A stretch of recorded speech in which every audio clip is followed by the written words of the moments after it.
We've focused on two important variables. Right. The first one is with IEBC.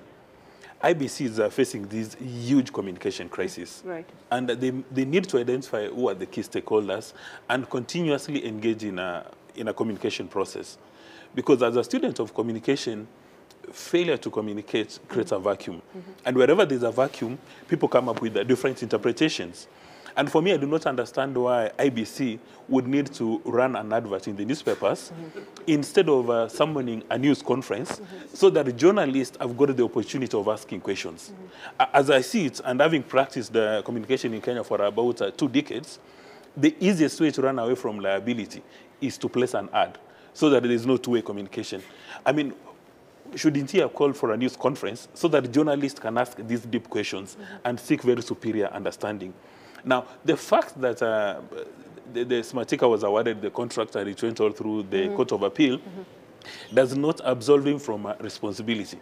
Because if you do a basic Google search, a lot of things come up about this vendor. Right. And during the conference that Mr. Omari speaks about, you saw the chairman was terrified.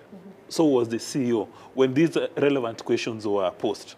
And one wonders, between the CEO and the chairman of IEBC, who speaks for the organization?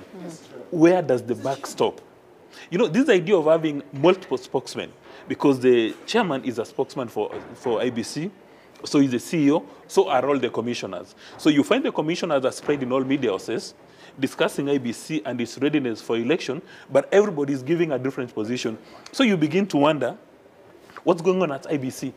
Is there competition? Is there a reward for who is going to be the spokesman? Where can they have a structured communication strategy so that we know who is the spokesman? That when the chairman speaks, we take the word to the bank. When the CEO speaks, we take the word to the bank. You know, by the way, if you start looking at IEBC and these variables, you begin to wonder whether they're ready for election. Not long time ago, Mr. Chebukati himself admitted that he got a call in the evening, 8 p.m., and he was informed that ballot papers were arriving in Kenya the following day in the morning. Now you begin to wonder, printing of ballots and the logistics around ballots is a key success factor. How can you be the chairman of IEBC? How can you be the commissioner of IEBC and you do not know when these ballots are going to be delivered? How can you be the chairman of IEBC or your commissioners and you don't know how these contracts have been structured? Right. I mean, you know, when all these things happen, do they inspire confidence in morale that IEBC has got predictable systems for unpredictable outcomes? No. And you know, one wonders again, you've had 5 years to prepare for this election. Right. You know, in the past, President Moi used to use the election date as a secret weapon. Now it's cast in iron. Anybody who has the ability to read and understand knows that elections in Kenya are held every 5 years.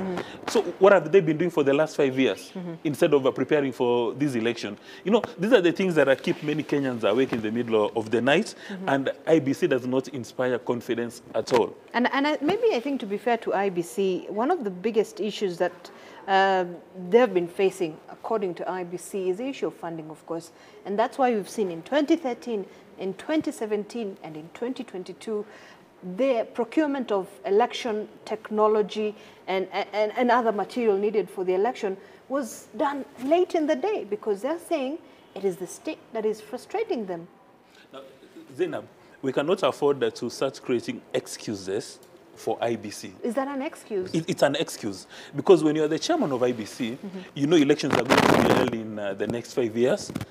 You know how much money you need, and you know the budget-making process. Is there evidence that Mr. Chebukati held a round-table conversation with the relevant committees in the National Assembly to provide this allocation, and they said no?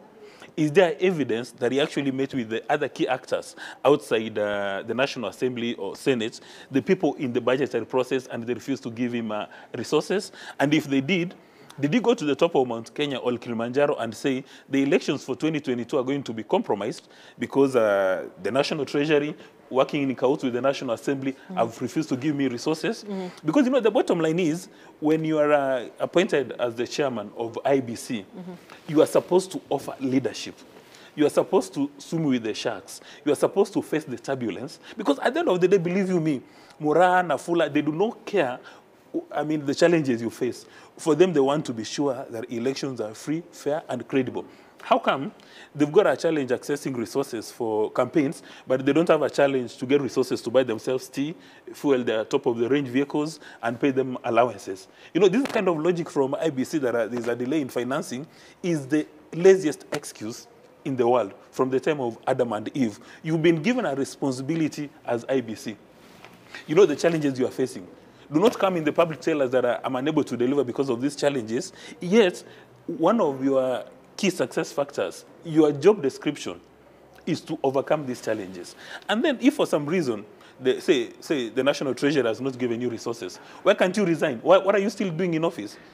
So, I mean, you're getting your fat salary, but you're not able to work on the logistics, and you are still in office. What is it telling us? But this must, I mean, they cannot use their salaries to go and prepare for an election, can they? Allow me to just probably just quote. We had an interview with Commissioner Abdi Gulier, I think 2 weeks ago, and this will be part of a future story that we're going to do. And he said the issue of deployment of the technology has been a big issue because of the issue of procurement. It says if the budget is coming in the 5th year, it puts them in awkward situations, and they feel that probably it's a deliberate attempt to arm twist IBC to try and perhaps get concessions in favor of the government of the day. And in fact, he added, no one wants a completely independent IBC. Now, let's assume that the commissioner is stating facts as they are. That the only resources they're getting is for recurrent expenditure, so their salaries, teas and flowers and in the office, but they don't have resources for the elections. So what are they still doing in office if they have no capacity to deliver on an election? Can they not say that I've been frustrated, I'm earning a fat salary, I'm attending, you know, I'm going to Venezuela, China, all over the world on a benchmarking, but my core business has been frustrated. Why can't they leave office? Why can't we make resigning to be a very exciting proposition in Kenya? Because, for instance, if you come here to NTV every day and your core responsibility as a news anchor has been frustrated, you'll not be taking a salary every day if you're not doing your core business. As some say, you'll say, why am I earning a salary? I think I'm not Muslim, but I think that would be described as a ram. But in my village in Kisii, it's unacceptable that you're earning pay and you're not delivering on your core mandates. Okay, all right. Let's hear from...